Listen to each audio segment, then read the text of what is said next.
বন্ধুত্ব মানে কোনো সম্পর্ক নয়।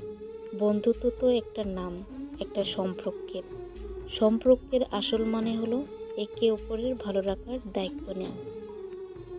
হ্যালো এভরিওয়ান, শুভ সকাল। কেমন আছেন সবাই? আশা করি যে যেখান থেকে এই মুহূর্তে আমার ভিডিও দেখছেন, আল্লাহর রহমতে সবাই সুস্থ আছেন এবং ভালো আছেন। আলহামদুলিল্লাহ, আমিও ভালো আছি। আমি আছি আপনাদের সাথে বাংলাদেশের ছোট্ট একটি গ্রাম থেকে। আমি আকিবুন্নার ইউটিউব চ্যানেলে সবাইকে স্বাগত জানিয়ে আজকের ব্লগটি শুরু করছি। প্রথমে মরিচ বাটা দিয়ে শুরু করছি। এখন কিন্তু বাজারে কাঁচামরিচের দাম অনেকটাই কিন্তু কম। বাজারে শুকনো গুঁড়া মরিচের এত দাম কি আর বলবো, তাই আমাকে একটু বাধ্য হয়ে কিন্তু কাঁচামরিচ বেটে তরকারিতে দিতে হচ্ছে। তো মরিচ বাটলে তো একটু হাত জ্বলবেই, যাতে হাত না জ্বলে এর জন্য আমি একটু ভাজাকাঠি ব্যবহার করেছি। আপনারা যদি সংসারে খরচ কমাতে চান আর যদি একটু সঞ্চয় করতে চান, তাহলে কিন্তু আমার মতো কাঁচামরিচ বেটে তরকারি রান্না করতে পারেন। আমি মনে করি এতে কিন্তু একটু হলেও সঞ্চয় হবে।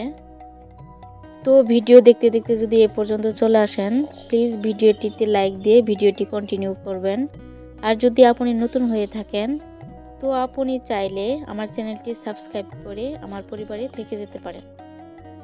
আর যারা অলরেডি আমার চ্যানেলটি সাবস্ক্রাইব করে আমার পাশে আছেন, তাদেরকে জানাই অসংখ্য ধন্যবাদ। আজ সকালে তেমন কিছু রান্না করিনি, গ্যাসের চুলায় একটু ডাউল ভুনা করে নিয়েছিলাম। এখন বেগুন পুড়িয়ে নিব। আগে 2টা ডিম সিদ্ধ করে রেখেছিলাম। ডিম ভর্তা করার জন্য একটু শুটমরিচ পুড়িয়ে নিব। আর শুটমরিচ দিয়ে ডিম ভর্তা করলে অনেকটাই ভালো লাগে আমার কাছে। প্রতি বছর চৈত কিংবা বৈশাখ মাসে আর ওই সময় কিন্তু দেশি মরিচগুলো পেকে থাকে।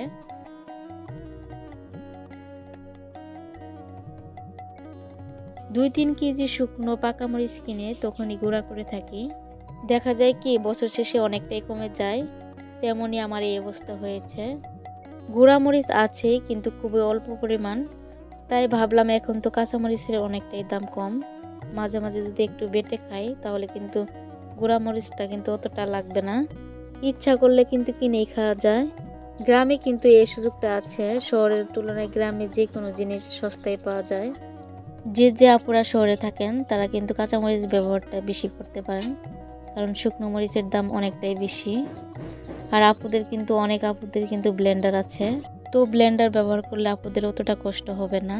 পাটায় বাটলে একটু কষ্ট হবেই, আর আমার তো ব্লেন্ডার নাই, তবে রেগুলার বাটা হয় না, মাঝে মাঝে চেষ্টা করি বাটার জন্য। তো আমরা নারীরা চাইলে কিন্তু একটু কষ্ট করতেই পারি সংসারের জন্য, সন্তানের জন্য। এই ছিল আজকে সকালের রান্না। সকালের ডাউল ভুনা দুপুরে ছিলই, আর দুপুরে একটু শুটকি আর কপি দিয়ে ভাজি করে নিয়েছিলাম। মাঝে মাঝে কিন্তু রান্না বান্না করতে একদম ভালো লাগে না, তখন ভর্তা ভাজি করে কোনো রকম দিন পাড়ি দিয়ে থাকি। ভালো লাগুক আর না লাগুক, আমাদের কিন্তু মাস্ট রান্না করতেই হয়। হয়তো দেখা যায় কি যখন ভালো লাগছে না তখন হালকা পাতলা করে কিন্তু দিনটা পাড়ি দিয়ে থাকি, তবুও কিন্তু আমাদের রান্না করতেই হয়। এ থেকে কিন্তু কোনোভাবে আমাদের নিস্তার নেই। আমরা হলাম মায়ের জাত। যখন মন অনেকটাই ভালো থাকে তখন কিন্তু স্বামী সন্তানের জন্য অনেক কিছু রান্না করতে ইচ্ছা করে। ছোট ছোট শুটকি দিয়ে এভাবে কপি ভাজি করলে অনেকটাই ভালো লাগে। আপনারা এইভাবে ভাজি করেন কিনা জানি না, কিন্তু আমি এইভাবে মাঝে মাঝে ভাজি করি, আমার কাছে অনেকটাই ভালো লাগে। তো কথায় কথায় অনেক কাজই করলাম, অনেক কথাই শেয়ার করলাম। যদি আমার কথার মধ্যে ভুল ত্রুটি থেকে থাকে, প্লিজ ক্ষমার সুন্দর দৃষ্টিতে দেখবেন। তো আমার আজকের ভিডিওটি আপনাদের কাছে কেমন লেগেছে তা অবশ্যই কমেন্টে জানাবেন। আশা করি সম্পূর্ণ ভিডিও জুড়ে আমার সাথেই থাকবেন। এর মধ্যে কিন্তু সকালে খাওয়া দাওয়া শেষ করে গোবর নাড়তে এসেছিলাম। আমাদের কিন্তু গরু নাই, আমাদের বাড়ির পাশে এক ভাবির অনেকগুলো গরু আছে, সেইভাবে প্রতিদিনে আর কি নাড়তে আসে, আর ওই ভাবির কাছ থেকে গোবর নেওয়া। এগুলো কিন্তু অনেক সুন্দরভাবে জ্বলে। তো ভাবিকে বললাম এত গোবর দিয়ে কী করবেন, আমাকে একটু দিন। তো ভাবি প্রতিদিনই অর্ধেক নিজের জন্য নাড়ে আর অর্ধেক আমার জন্য রেখে যায়। তো প্রতিদিনে আমি সকালে আর কি রান্নাবান্না শেষ করে নাড়তে যাই। ভাবি আমাকে শুকনোগুলো দিতে চেয়েছিল, তো ভাবলাম কি দরকার এমনি এমনি নেওয়ার, একটু কষ্ট করে নিই। ভাবি কিন্তু এটুকু আমাকে এমনি এমনি দিয়েছিল, আর এটাও বলেছিল যে তুমি এসব করতে পারবে নাকি। আমিও ভাবিকে বললাম আপনি করতে পারলে আমি কেন পারবো না, আমিও করতে পারবো।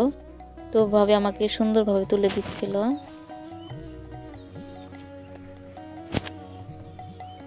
তো আজ এখান থেকে বিদায় নেব। সবাই ভালো থাকবেন, সুস্থ থাকবেন। দেখা হবে নেক্সট কোনো নতুন ভিডিওতে। সবাইকে আল্লাহ হাফেজ।